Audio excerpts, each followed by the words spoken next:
হারিয়ে ফেলেছি, একটু সাহায্য করবেন?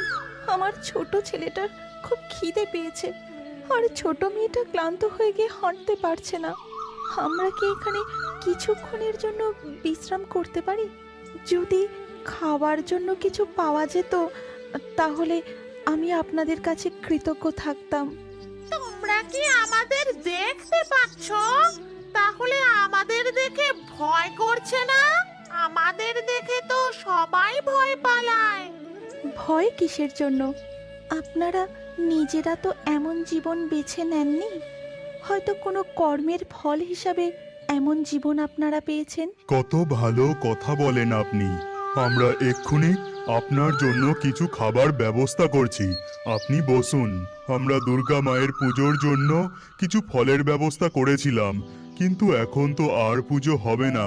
যদি এই ফল দিয়েই কারো পেট ভরে যায় তাহলে তাতেই আমরা খুশি হব। কেন কেন পুজো করতে পারবে না?